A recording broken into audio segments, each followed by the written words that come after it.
Goeienaand en baie welkom by nog 'n weergawe van Praag TV. En vanaand gaan dit oor Rasool en die ANC se megalomanie. Want uiteindelik dink ek hierdie hele diplomatieke krisis wat nou tussen die ANC bewind en die FSA ontstaan het, is as gevolg van die ANC se besondere hoë dink van hulle self. Hulle dink eenvoudig, hulle is almagtig. Ons gaan nou gou kyk na so 'n klein videogreep van Ramaphosa, waar hy nou oor hierdie kwessie praat. Maar voor ek daarby kom, wil ek net weer nog iets sê oor Gustav Venter, wat saam met my die kanaal aangebied het.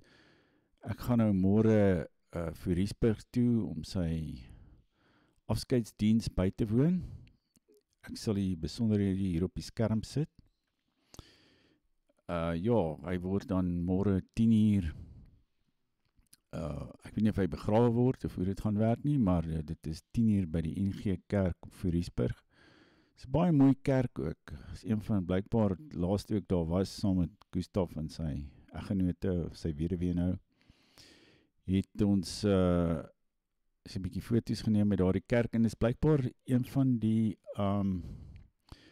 eerste kerke wat herbou is nadat die Britte al die kerke afgebrand het in die Vrystaat tydens die Tweede Vryheidsoorlog.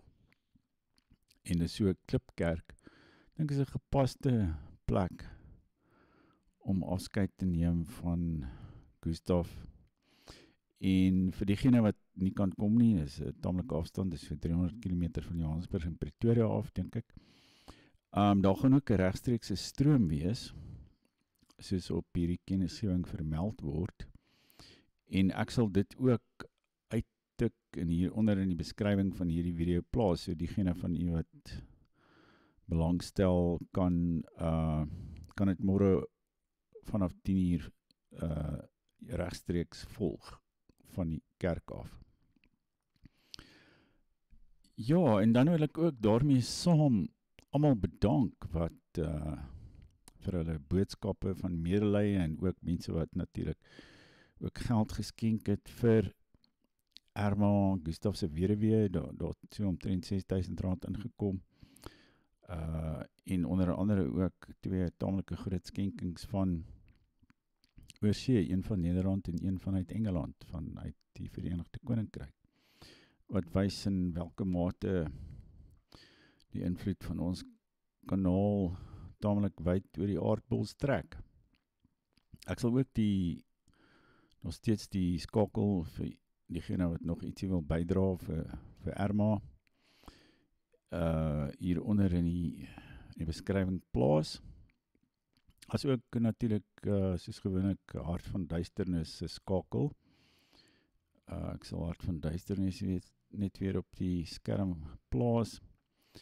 Ja, want Gustav het natuurlik ook gewerk daaraan. Hierso op die laaste, hy was die proefleser en die taalversorger hier op die laaste Codifon bladsy van die boek word sy naam daar vermeld.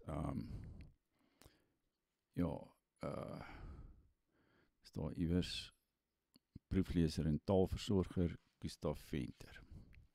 So dis ook so 'n bietjie van 'n aandenking aan Gustav, die boek, en hy het ook in 'n ander boek saamgewerk wat binnekort sal verskyn.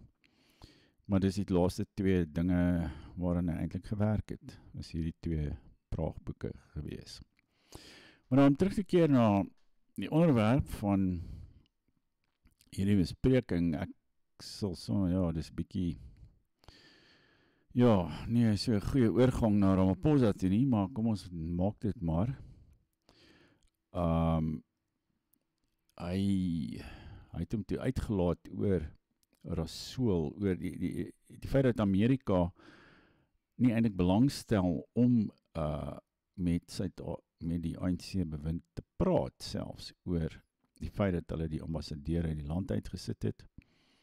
Rasool het, ek dink, 72 uur gehad om Amerika te verlaat, en hy is tot persona non grata verklaar, met Met ander woorde, hy self mag tot verdere kennisgewing nooit weer Amerika besoek nie. Want hy het natuurlik die ongelooflike vermetelheid gehad om vir president Trump van Amerika, die magtigste land op aarde, 'n wit heersigtige te noem. Of dan in Engels wat hy gebesig het, 'n white supremacist. En hy het mos verklaar dat Trump eintlik 'n wêreldwye blanke heersigbeweging aanvoer. Al die soort linkse, polities korrekte, woke klisjées, wat natuurlik ook in ons land gedei. Maar dit lyk nie asof Ramaphosa vreeslik daaroor ontsteld is nie. Hy in hierdie klein video op Twitter het dit vanaf sy eie X-rekening, of Twitter dan, vorige naam van X, praat hy, ek speel dit gou vir u. Kyk wat sê hy. Americans are blue-ticking you as South Africa. You've been asking for the audience. Are they blue-ticking you? Number two, what is your comment on the undiplomatic way they handled this matter? Well, we're not being blue-ticked. We are engaging. If blue-ticking means, as I understand it, used by young people, that we are being ignored. We are not being ignored. We are continuing to engage with them. And as it is now, a great deal of progress had been made by our ambassador in straightening out the path to ensure that there is meaningful engagement at the diplomatic level. So this is a hiccup that we are working on straightening out. So we are not being blue-ticked.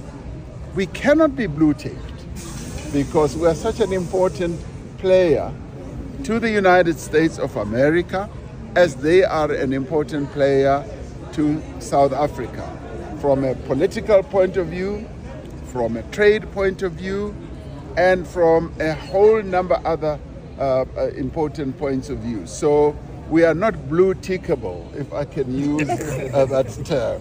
We cannot be ignored. And so we will, and they have sent a message.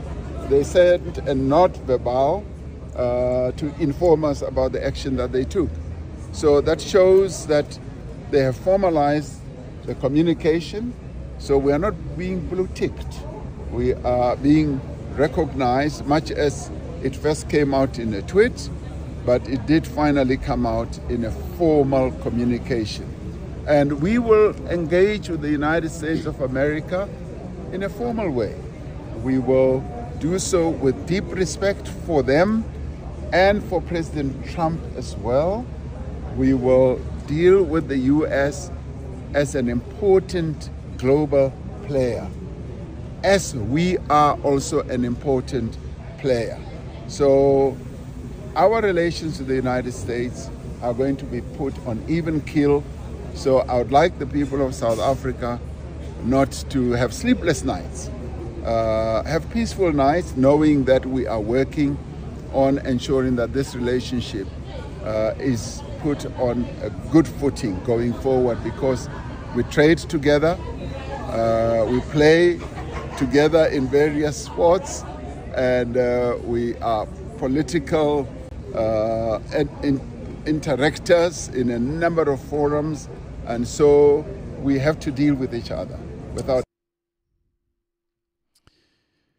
Ja, daar het ons nou van Ramaphosa, en jy kan sien in daardie video, hy kan eintlik nie insien watter drastiese gebeurtenis hier plaasgevind het nie.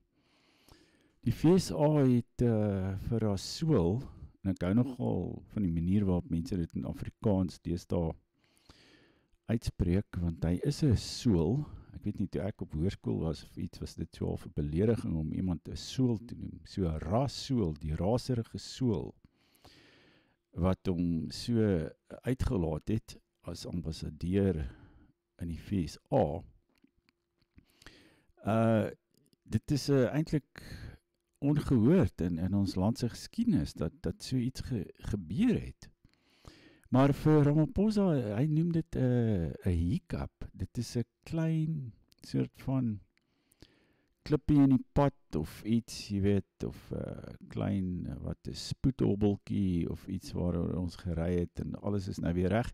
En hy noem dit dat Suid-Afrika is 'n belangrike speler in die wêreld. Die ANC Suid-Afrika is 'n belangrike speler in die wêreld. Nou waarom sou Suid-Afrika 'n belangrike speler wees? Ons ekonomie onder die ANC het so agteruit gegaan dat met op 'n stadium het hulle gesê Egipte en Nigerië se ekonomie het ons in 'n verbygesteek wat grootte betref, jy weet militêr, die M23 rebelle het sopas die ANC se weermag op sy baadjie gegee daar in die Kongo. Dus in watter gebied is ons werklik 'n groot speler? Ons goudproduksie, ons was eens op 'n tyd die land wat omtrent 80% van die wêreld se goud geproduseer het en ons is nou seker, ek dink ons is nou nommer 10 op die lys of iets. Jy weet, so ons het regtig ontsettend agteruit gegaan. Ons is nie 'n groot speler in op enige gebied nie, behalwe miskien wat korrupsie betref. Maar dit is hierdie grootheidswaan waaraan hierdie ANC bewind lei. Jy weet, Ramaphosa waar daar staan met sy blou hemp aan, sy bontblou hemp, sit net weer geraak. Ja, die president van 'n land, terwyl hy nou 'n belangrike, ek weet nie, ding sê oor hierdie diplomatieke krisis tussen ons en die VSA, dra hy hierdie bontblou hemp waarmee seker nou net van die strand af teruggekom het of wat ek al. Ek weet ook nie waarom mens Mandela bonthemde begin dra nie. Jy weet, dit was so half want dit is deel van hierdie grootheidswaan is dat hy hoef nie eintlik formeel om te klee of enigiets nie. Hy kan dra wat hy wil, hy kan sê wat hy wil, net soos Rasool gesê het wat hy wil. En dan is hy gaan nou Suid-Afrika en die VSA weer op dieselfde vlak plaas. Nee, ons is glad nie op dieselfde vlak nie. Die VSA, ongeag, ja, wat nou natuurlik ook sy eie probleme het en skuld en wat ek al, maar ek het iewers gelees dat, weet sê maar, in die jaar 2000, het die VSA en die Europese Unie, wat uit 28 lande bestaan, oor presies dieselfde grootte ekonomie beskik. En wat natuurlik hier om en by, seker op daai stadium 20 biljoen, Afrikaanse biljoen, wat hulle in Engels 'n trillion noem. 'n biljoen, dis 1000, dis eintlik 'n miljoen.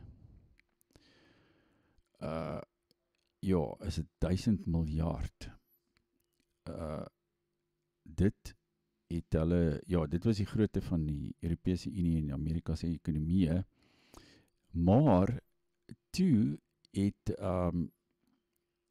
Amerika se ekonomie met 50% toegeneem oor die afgelope 20 jaar of so, terwyl die van Europa eintlik nie vreeslik gegroei het nie. En Amerika se is nou 50% groter as die hele Europese Unie se ekonomie.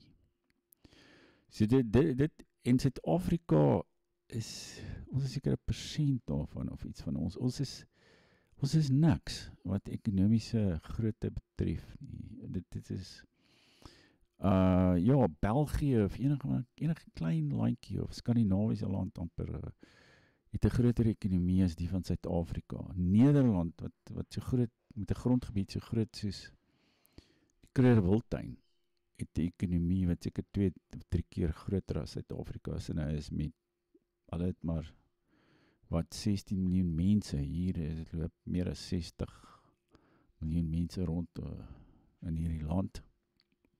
En ons ekonomie is soveel kleiner. Te danke aan die leierskap of gebrek aan leierskap van hierdie ANC met sy grootheidswaan en sy ambassadeurs wat die wêreld wil uitkruit vir wit heersigtiges en rassiste en jy weet alles wat daarmee saamhang. Hulle is so opgeneem in hulle waan nadat hulle hierdie land op 'n skinkbord verkry het in 1994, dat hulle dink hulle kan niks verkeerd doen nie.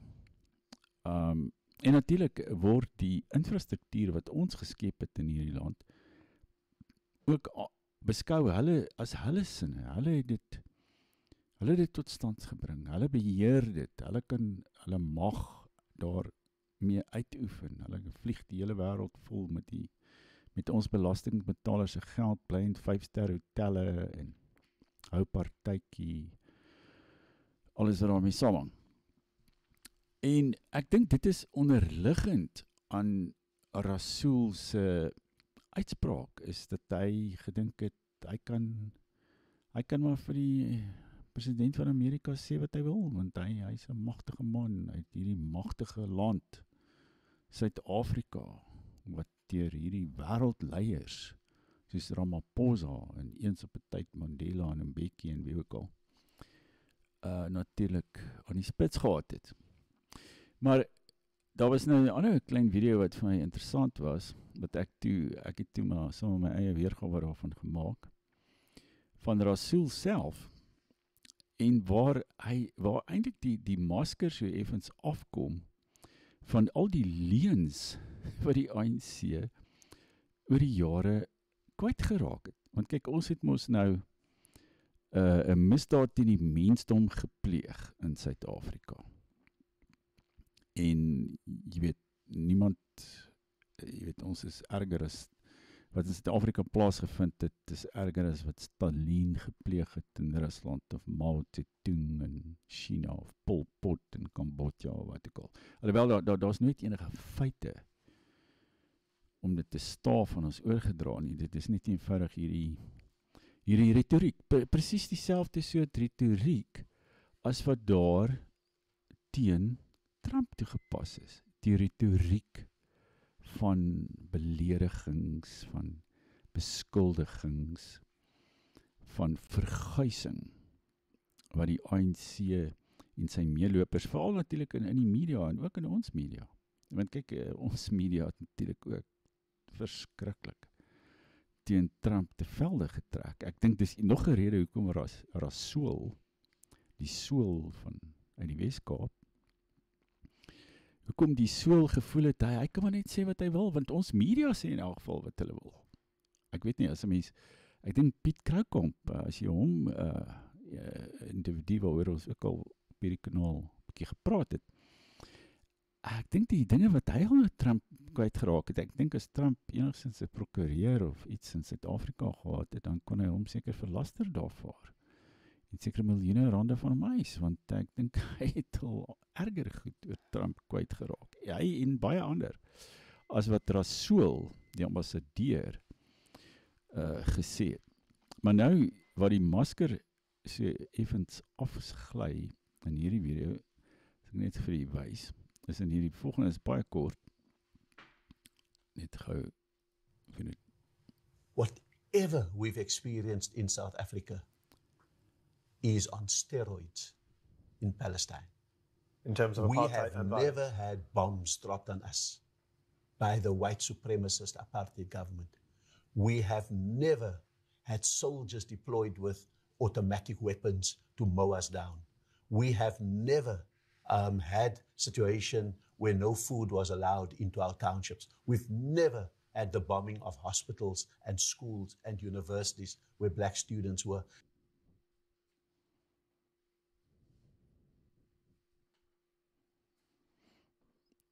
Ja, dit was nou my slaagspreek wat ek hierby gesit het en het getweet.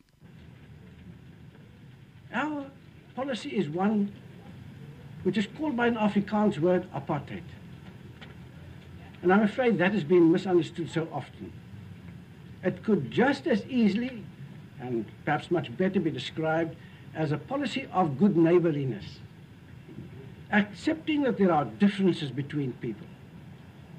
But while these differences exist, and you have to acknowledge them, at the same time, you can live together, aid one another, but that it can best be done when you act as good neighbors always do. Nou ja, dit was die beroemde vermaarde Hendrik Verwoerd, wat ook eintlik as 'n diplomaat in die wêreld op 'n stadium toe daar ook geweldige teenkanting teen Suid-Afrika was, om besonder goed van sy taak gekwyt het, en hy het nooit eintlik 'n voet verkeerd gesien nie, hy het nooit die verkeerde ding gesê nie, en toe wat was dit Macmillan, Harold Macmillan wat sy toespraak daar in Kaap gelewer het in 1960, die winde van verandering toespraak, waaroor Macmillan hom nie vooraf ingelig het nie. En hy moes toe uit die vuis uit net daar antwoord. En hy het eintlik 'n briljante repliek daarop gelewer. Maar ons het sulke mense gehad, en vandag sit ons nou met Rasool en Ramaphosa, en dan ook hierdie Lamola, wat daar het nou ook 'n videoetjie van hom voor in dag gekom, waar hy eintlik die boere gedreig het. Blykbaar is dit 'n ouer video, maar desnieteenstaande, as mens nou kyk wat met hierdie Ronaldo Gous gebeur het oor iets wat hy 10, 15 jaar gelede gesê het, dit het geen invloed op Lamola, wat nou minister van buitelandse sake is nie. Hierso is wat hy kwyt geraak het. Dit is net 'n paar sekondes.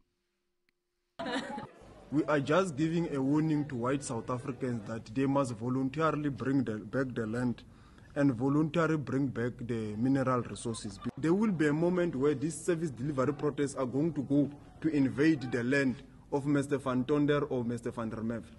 And we can no longer be able to guarantee the continued safety of Mr. Van der Merwe. We are just giving a warning to white. So ek dink hy was hy was mos op 'n stadium ook minister van justisie of polisie of iets van die aard. So hy kan nie meer ons veiligheid waarborg nie, en ons moet nou maar net ons besittings oorhandig, want anders dis 'n dreigement wat daar gemaak is. En ongeag wanneer dit geuiter is, dink ek dit gee ons weer insig in hierdie grootheidswaan waarmee hierdie ANC politici sit. Hulle leef eintlik heeltemal in hulle eie wêreld. Hulle besef nie wat hulle sê nie, hulle besef nie die gevoelens wat hulle wakker maak, of die skade aan rasseverhoudinge ook in ons land, maar ook aan Suid-Afrika, die ekonomiese skade wat Suid-Afrika ook kan berokken, indien die FSA nou sou besluit om sanksies in te stel. En ek dink die FSA behoort sanksies in te stel. Ek dink daar is niks meer. Die ANC het hom heeltemal te buite gegaan. Hy gaan hom ook te buite met hierdie met hierdie wetgewing wat hy nou, die Bella-wet en hierdie onteieningswet. Ek dink dit is eenvoudig, ons is nou op dieselfde vlak as Zimbabwe, waar daar eenvoudig eiendomsreg vertrap word, en daar is ook eintlik etniese vervolging van ons, van die minderheidsgroepe, en spesifiek die blankes en die Afrikaner, waarmee die ANC besig is, en waarmee hy is nou uit hierdie weg ingeslaan, en ek dink ons gaan op 'n latere stadium nog 'n bietjie verder daaroor praat. Ek dink nie daar enigiets gaan hulle keer nie. Ek dink hulle dit al lankal beplan. Daar's ook iets wat ek nou eendag gehoor het, wat op die regbank aangaan, en wat ek op 'n latere video met Tison deel. Dus ja, ons sit met hierdie mense wat in grootheidswaan lê, maar aan die ander kant kan dit dalk ook in ons guns werk, want ek dink hulle word nou finaal vir die eerste keer miskien aan die kaak gestel om te wys watter uitvaagsels hulle is, hoe vermetel hulle is, en hoe skynheilig en oneerlik hulle is. En hopelik begin die skille het definitief van 'n klomp van die Amerikaners afgeval, maar dit moet nog van die Europeërs, en veral die Europese Unie en die Europese Kommissie, en Ursula von der Leyen se oë afval. Maar kom ons hoop dit gebeur. As jy tot hier geluister het, baie dankie en baie dankie weer vir almal se bydraes vir Gustav se weerwee en kyk gerus na die skakels hier onder in hierdie beskrywing. Tot volgende keer, totsiens.